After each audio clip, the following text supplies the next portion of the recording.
in 2010, I was finishing at the University of Florida and with a degree in biochemistry. So any graduate at that time, you're kind of looking for jobs. Or I got an email through my listserv from the health science guidance counselors at the University of Florida about this new opportunity as a scribe.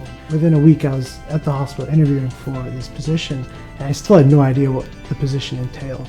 And they explained to me, you're going to keep track of physician records.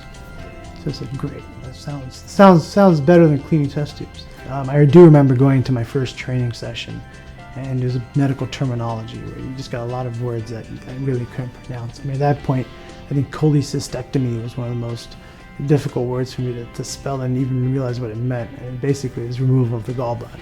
Now it's second nature.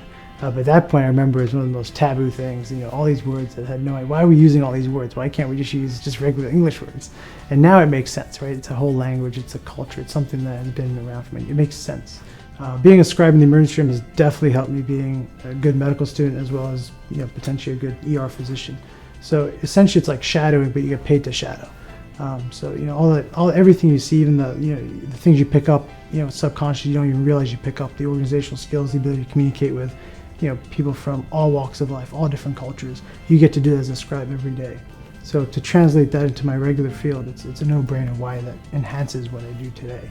If you want to get perspective, there's no other job like it.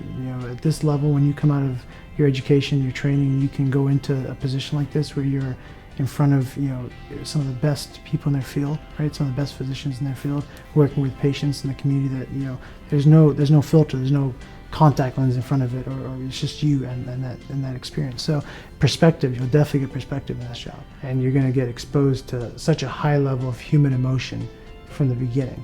And it's very easy to feel like you're not ready, you're not cut out for the stress of the job, the pace of the job. But I just don't think that's true. I think anything requires training. You see a patient code, that means they're in cardiopulmonary arrest. That's something that unless you've seen that before, you've seen that on television, but it's a very different experience in real life. And ultimately, you have a role there. You now have to understand your role. And that's something that can be easily discouraging, is that you get caught up in what's going on, you forget what you're actually doing. But I think the biggest advice is don't get discouraged, keep at it. Keep organized. Physicians will push you to work hard, and the patients will push you to work hard. And ultimately, you have a very important role.